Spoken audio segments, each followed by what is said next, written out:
¿Qué tal amigos? Bienvenidos a nuestro cuarto episodio del podcast del Faro Azulado. Hoy vamos a terminar el capítulo referente a la mente humana y en este caso el poder de nuestro consciente. En la primera parte mencionamos que la mente se divide en nuestra conciencia y nuestra inconsciencia. Expandimos un poco sobre esta última, su definición, sus funciones, sus capacidades. Hoy hablaremos un poco más sobre la dinámica de la comunicación entre estas dos partes, cómo podemos percibirla y cómo podemos modificarla. La inconsciencia sin la guía adecuada de nuestra conciencia puede convertirse en uno de nuestros mayores obstáculos para alcanzar nuestras metas. Es por esto que lo primero que tenemos que tener en claro es cómo nos habla el inconsciente y cómo podemos responderle. La principal herramienta que usa el inconsciente para comunicarse y motivar el cambio en nuestra conciencia son las emociones. Todas las emociones, tanto agradables como desagradables, son una forma de comunicación de nuestro cuerpo. Por ejemplo, la primera reacción ante una situación que nuestro inconsciente considere peligrosa va a ser el miedo.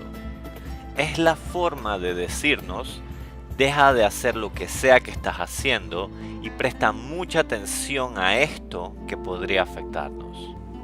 Como mencionamos en el episodio 2 brevemente, el miedo es uno de los principales motivadores en cambiar y dirigir nuestra conducta. Es sin duda uno de los principales responsables de que sigamos vivos como especie. Debido a la naturaleza peligrosa del mundo salvaje en que vivíamos, la muerte podría venir en cualquier momento, de cualquier lado y de muchas formas inesperadas. Debido a esto, el inconsciente aprendió como herramienta de supervivencia a desarrollar un miedo a lo desconocido. El miedo es una reacción instintiva en los seres humanos. Podemos estar en un lugar completamente seguro y familiar y digamos que se va la luz. Para muchas personas este cambio en iluminación ya es suficiente para despertar sensaciones de miedo e incomodidad. Nuestros sentidos se pueden agudizar, nuestro organismo se prepara para correr o defenderse. El no poder ver en la oscuridad no quiere decir que estamos en peligro. Pero el miedo es una reacción inconsciente y es más fuerte que nuestra lógica deductiva. El inconsciente humano tiene un fuerte miedo a lo desconocido. El miedo es la herramienta más útil del inconsciente para mantenernos vivos, pero en estos tiempos contemporáneos los peligros toman otras formas muy diferentes, para los cuales el miedo fue diseñado originalmente. Podríamos decir que ahora lo usamos mucho más de lo que deberíamos y en situaciones innecesarias, siendo esto contraproducente para expandirnos y crecer. Mientras más conocemos del mundo y las ciencias, más entendemos lo mucho que nos falta por comprender y descubrir. Tenerle miedo a todo lo que desconocemos simplemente nos limita a crecer. Podríamos imaginar la relación de estas dos partes como la de un caballo y su jinete. La conciencia, el jinete, intenta guiar el camino a seguir, pero si el inconsciente, el caballo, percibe un peligro, digamos que ve una serpiente, así sea dibujada o de juguete, no querrá tomar por ese camino.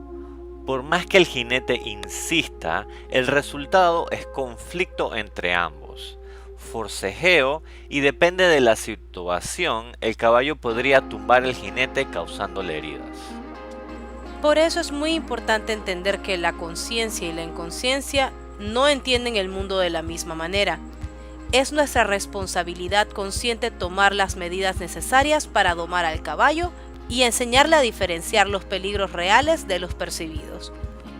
Es importante entender a nuestro cuerpo o nuestro inconsciente lo mejor posible. Como todo equipo, lo principal es la comunicación entre ambas partes. Como ya mencionamos, el cuerpo se comunica con nosotros no con palabras, sino con emociones. Pero también utiliza la intuición, los reflejos y las sensaciones, como por ejemplo el dolor. Si te quemas en alguna parte de tu cuerpo, el inconsciente tomará el control de tu cuerpo por reflejo, alejando la parte dañada rápidamente de la fuente del daño, sin necesidad de pensarlo, y a su misma vez, dejándonos un incómodo dolor, que es la forma del inconsciente de darnos un reporte de qué tan dañada o afectada quedó el área para que tomemos conciencia de nuestro entorno. Es otra forma de alertarnos y comunicarnos. Presta mucha atención, que esto es peligroso. El inconsciente no solo nos castiga, también es responsable de darnos placer, para estimularnos a hacer cosas que son beneficiosas para nuestra supervivencia, como el dormir, el comer o el tener relaciones sexuales, por ejemplo. Para eso utiliza un cóctel de drogas como las endorfinas, la dopamina y la serotonina, entre otras. A través de la experimentación del dolor, el placer, la intuición y las emociones, el inconsciente influye fuertemente en nuestra conducta, sin que nosotros estemos conscientes de sus intenciones y estrategias para lograrlo. Otra cosa que hacemos sin saberlo y a veces sin quererlo es comunicarnos con nuestro consciente en todo momento. La principal forma en la que la conciencia se comunica con la inconsciencia es a través de los pensamientos, o mejor dicho, los pensamientos a los cuales le damos nuestra atención. Imagina que estás acostado a las 3 de la mañana pensando en las deudas y gastos más importantes que hay que cubrir para fin de mes. Como es usual, tus pensamientos se enfocan en lo que tienes que hacer para conseguir el dinero y qué podría pasar si esa situación es percibida como indeseada y potencialmente riesgosa. La inconsciencia detecta en estos pensamientos peligro y empieza a generar miedo. El inconsciente quiere motivar el cambio de comportamiento para evitar el peligro del cual estamos informando a nuestros pensamientos. Pero a esa hora de la madrugada y sin ningún peligro inmediato, lo mejor que podríamos hacer es dormir para recuperar energías para el día laboral. El problema es que el miedo que genera el inconsciente seguramente no nos dejará dormir, y mientras estemos despiertos nos enfocaremos en pensar en la situación considerada peligrosa. El no poder hacer nada en ese momento para remediarla hace que no cambiemos lo que hacemos, pero sigamos pensando en cómo podría afectarnos. Sin quererlo y sin darnos cuenta, con estos pensamientos solo le decimos al inconsciente lo grave de la situación, haciendo que el cuerpo genere emociones más fuertes como la angustia, la frustración, la desesperación y la ira. Emociones cargadas de mucha energía que nos intentan hacer reaccionar ante lo que percibimos. Pero como la situación no es inminente y el peligro no es real sino percibido, toda esta energía no tiene por dónde escapar y disiparse. Todos esos cambios químicos infértiles colapsan internamente, causando daños en el funcionamiento en general de nuestra salud. Algo que es muy importante comprender de los pensamientos es que a pesar de que son generados en la mente, no son generados por la parte consciente de nosotros. Es decir, que el inconsciente en mayor parte es el que genera los pensamientos y la conciencia es la que tiene el poder de darles atención o no. La conciencia puede controlar en qué enfocarse, pero no controla qué pensamientos están en el menú. Creo que a todos nos ha pasado que hemos estado dándole 1000 vueltas en nuestra cabeza a un tema del cual verdaderamente no quisiéramos estar pensando. Por lo menos no en ese momento, y mientras más intentamos evitarlo, más abrumador se vuelve. Tenemos la idea de que conscientemente creamos y controlamos todos nuestros pensamientos, pero esto en verdad es un error de percepción. Sí los creamos nosotros, pero no son generados por nuestra conciencia. Por ejemplo, si te digo, no imagines a un perro moviendo la cola, lo más probable es que un pensamiento similar a ese pasó por tu mente, así sea con brevedad. Tú pudiste no darle tu atención, pero eso no quiere decir que no estuvo o que no está entre tus pensamientos.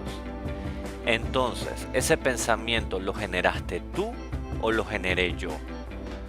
Resulta que los pensamientos se generan como por reflejo y tenemos poco control sobre ellos.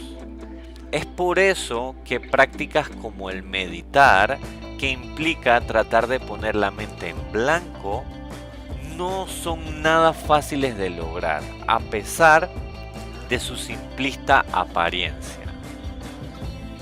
Es un poco complicado de asimilar, pero la verdad es que no controlamos ni siquiera las cosas que pensamos.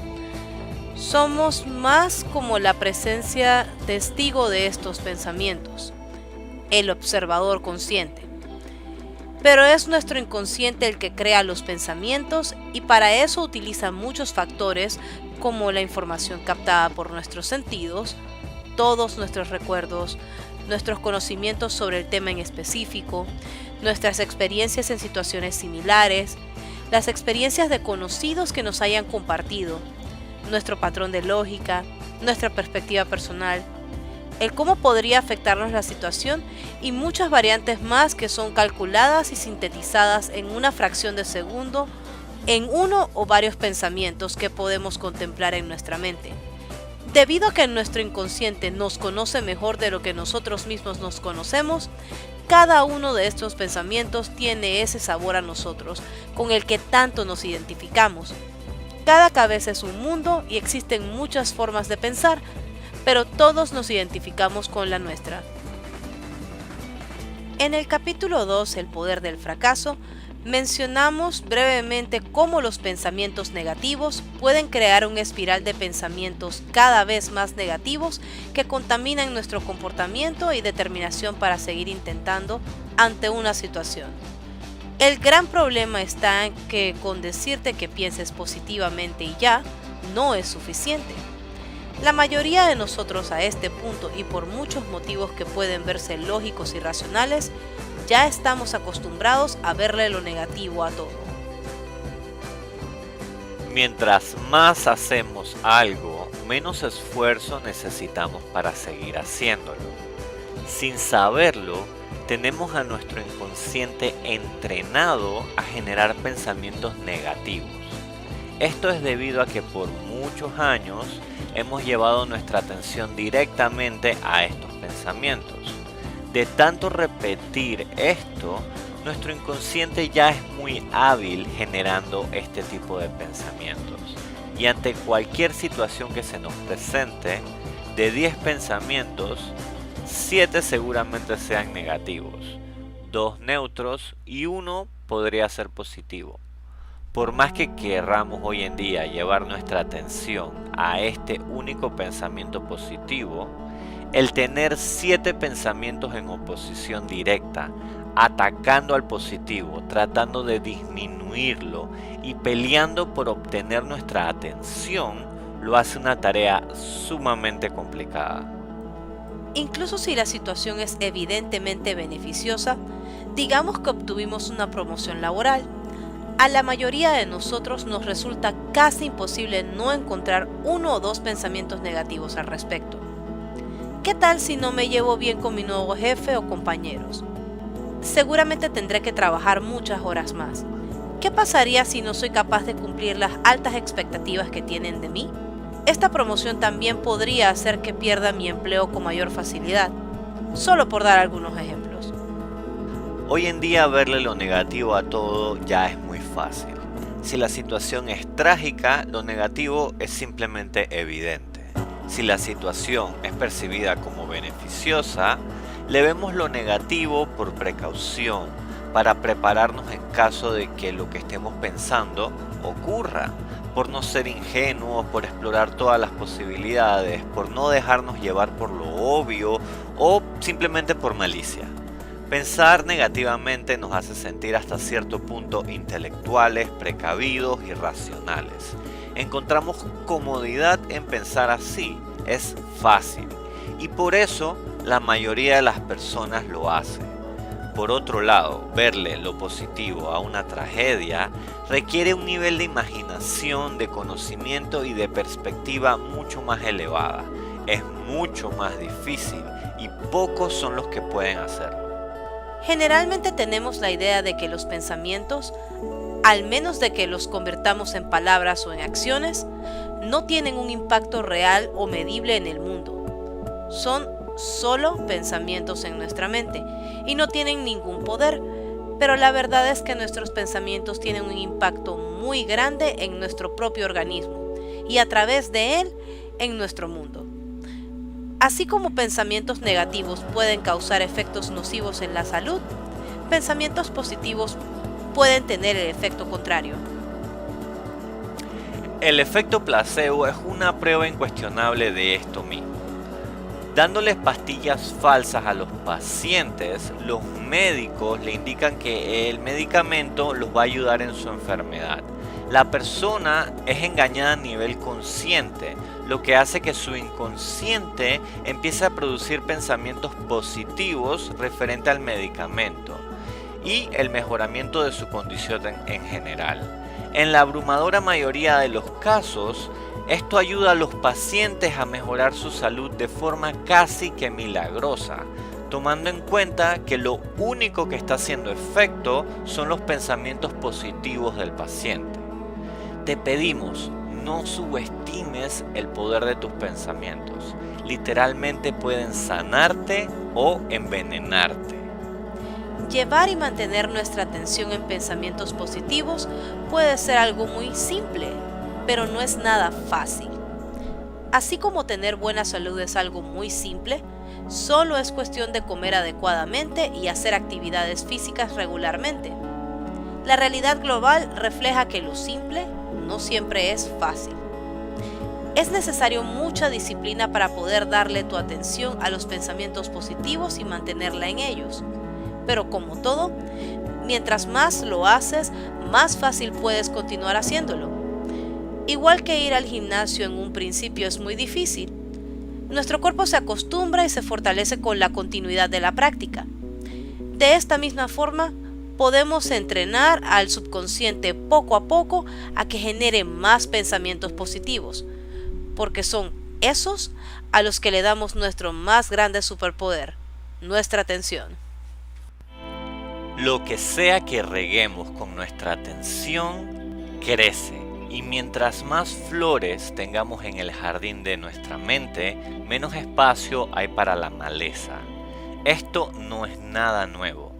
Muchas enseñanzas espirituales y filosóficas a lo largo de la historia se han enfocado en enseñarnos a vigilar y cuidar de nuestros pensamientos.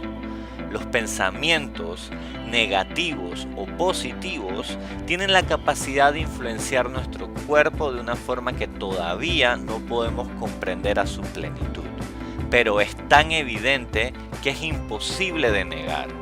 Es nuestra conciencia la que controla 100% a qué le dedicamos nuestra atención, y a donde lleves esa atención llevarás tu magia. Esto puede ser difícil de internalizar, pero al final del día y de tu vida, el inconsciente solo vela por tenerte vivo.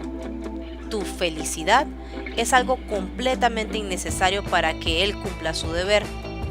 La triste realidad es que hoy en día millones de personas mueren desdichadas e infelices, teniendo vidas que otros millones de personas darían casi todo por tener. La felicidad es algo que depende 100% de ti y tu nivel de conciencia. Nosotros solo queremos facilitarte las herramientas para que puedas alcanzarla.